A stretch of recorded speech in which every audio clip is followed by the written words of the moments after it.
too much of the good thing is a problem. This episode 103 of Horrible Writing.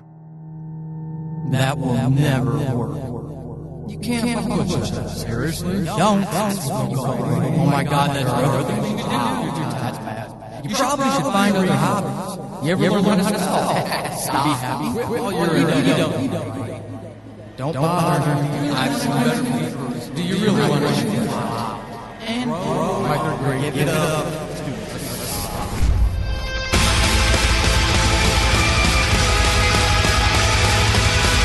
Welcome to Horrible Writing, the rawest, most candid, in-your-face writing show on the interwebs because none of us have time to suck. Let's do this.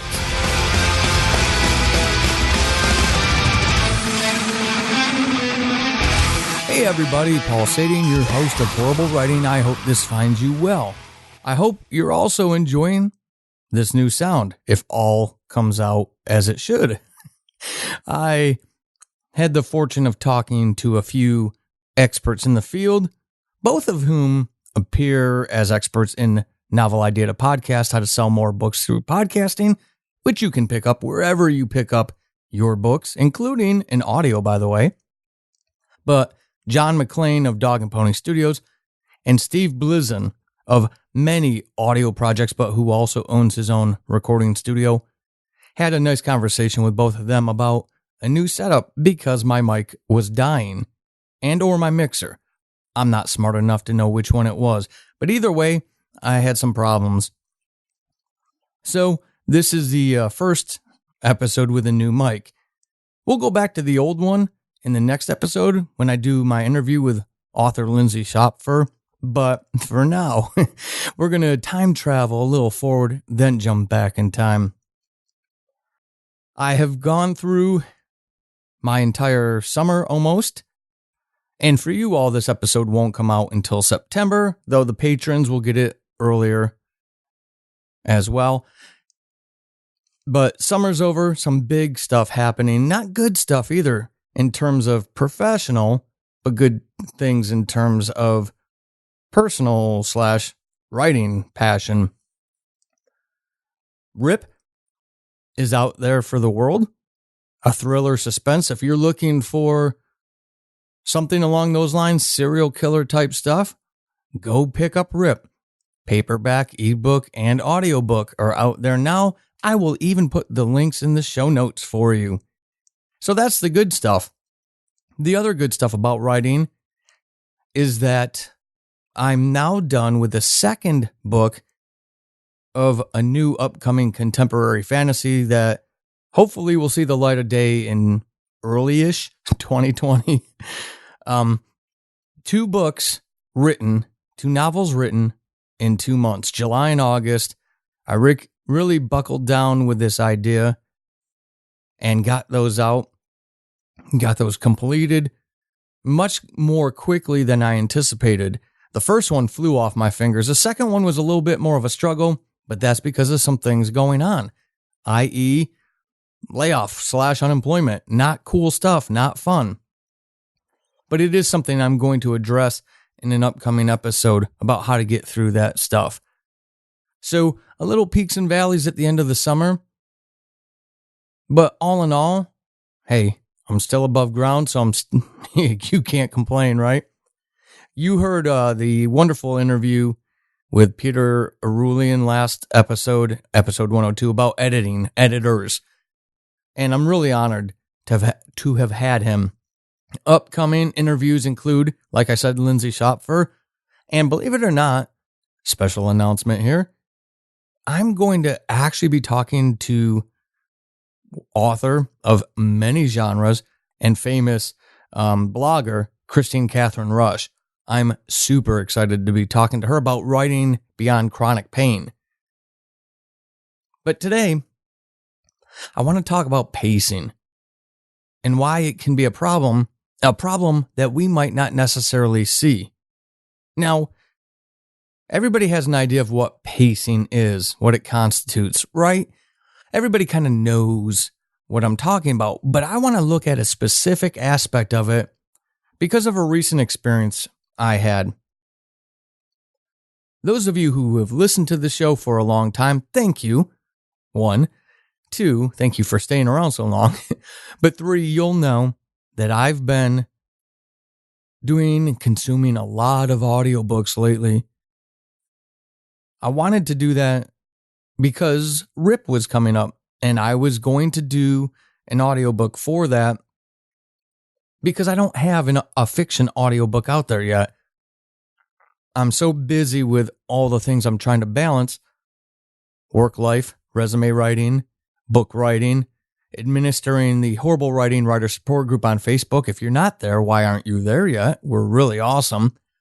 All these other things that go on with launching a book, actually launching the book, figuring out ads, taking the courses that I paid a ton of money to take and still haven't made a dent in, producing the Stories We Tell podcast. I mean, just so many things. Squeezed in there was studying audiobooks. For the longest time, I'd rejected them. I read books. I enjoyed reading books. Why did I need to listen to audiobooks? Why did I need that expense?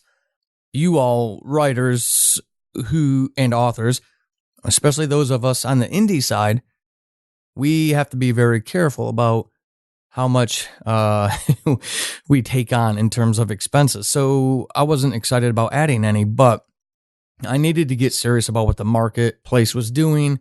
And I'm trying to listen to as many as I can, which has been great because they're all over the place. They really are. In terms of quality and talent and production and all that stuff.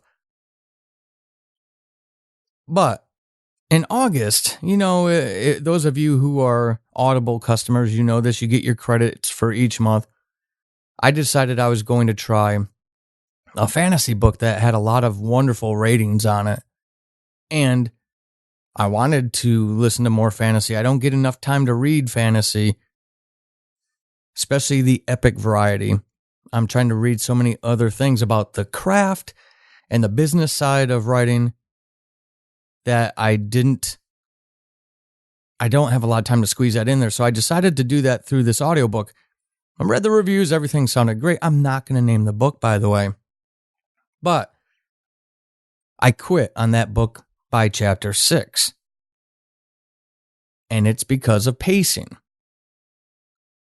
Now, typically when we think about pacing, you think about those action scenes, the peaks and the valleys, the low scenes, making sure you don't have too many of them overall in the entire structure of the novel. But then you break it down, right?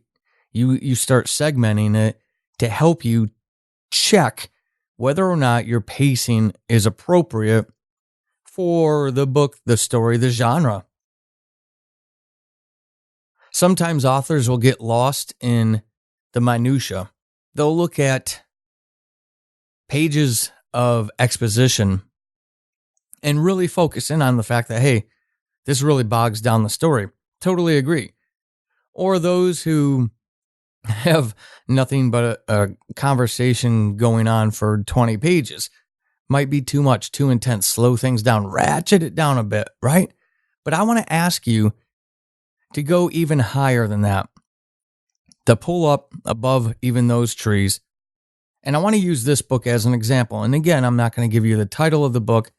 I don't want to name and shame anybody. I'm sure, I know this book is much more successful than any of mine. So who am I to talk?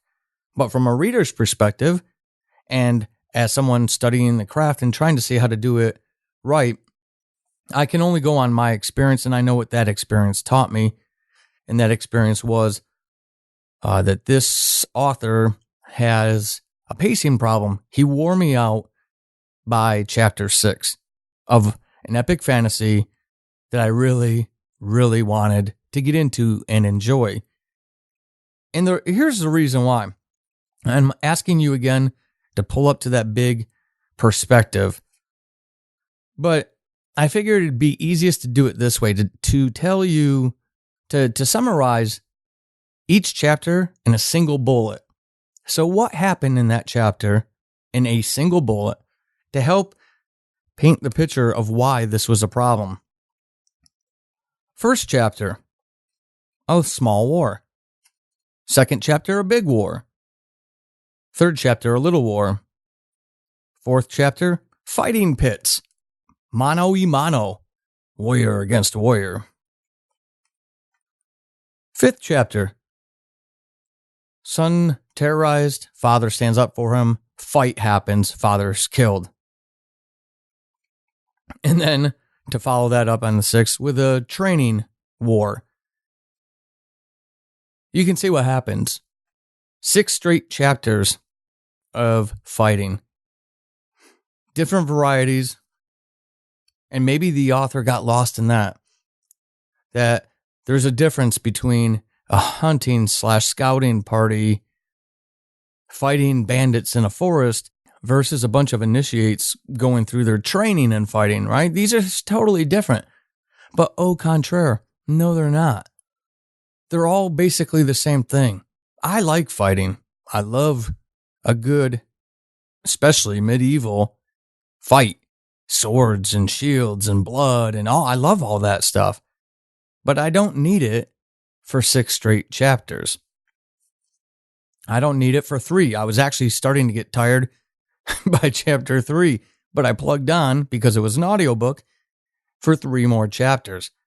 By chapter 6, I realized I wasn't even listening. The earbuds were in. There was sound entering my ear canal, but that's all that was happening. I wasn't even consuming the story. I wasn't enjoying it, but I wasn't even to the point where I was engaged. I was completely disengaged. It was simply background noise at that point.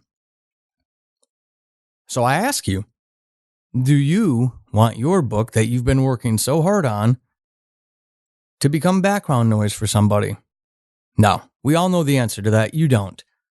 So I challenge you, go back through your book, chapter by chapter, and I need you to get comfortable with taking a bigger picture perspective. In the military, we used to call it the 40,000 foot view. You get up 40,000 feet above the battle space to see what's going on, so you can see the big picture. So I need each and every one of you to take your 40,000 foot view. What does your book look like chapter by chapter? What is the big thing in each of those chapters? Use this as an example. Sure, there's all kinds of subplots in those little bullets I gave you. There's love, there's hate, there's revenge, there's sacrifice. But all of that gets washed away with that consistent situation that affects the pacing, that fighting. He never gave us a chance to breathe. So look at yours, chapter by chapter. What is the big thing that happens? Are you doing it too often? Are you doing it for 6 chapters straight? Right at the beginning where you're going to lose people. Do you just do it too often? Look at those things. Look at the big thematic elements of your story and see, maybe you have the inverse problem. It's still a pacing issue, but you've got nothing really moving for too many chapters. Only you will know the answer to that. But it is something to look at and to examine. Because you don't want people setting your book down at the 6th chapter. You want them all the way through, engaged and enjoying, not suffering through it. Pacing is a key to that. I hope this helps each and every one of you take a different look and to keep something else in mind, as if we don't have enough to think about already, but to keep something else in mind as you're creating that next masterful piece that you're working on. If this has been helpful, leave a rating and review on your podcatcher. That would be greatly appreciated. Thank you to everybody who does do that. Additionally, if you want some bonus content, if you want exclusives, if you want insight into some of my stories that I only give to patrons, if you want special deals on books, things like that, go support the show. You can do that by going to paulsading.com, clicking on the support tab, to find out how you can do that. 2 different ways to get that done. Make sure that you're subscribing to the Stories We Tell.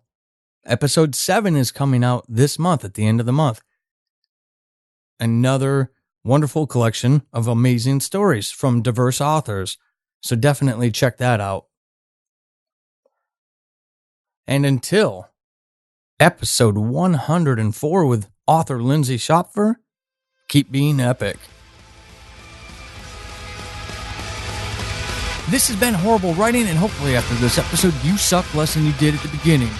I am Paul Sading, your host extraordinaire. You can find me over on the Twitterverse at Writing Horrible and over at paulsading.com/horrible-writing. Until next time, suck less.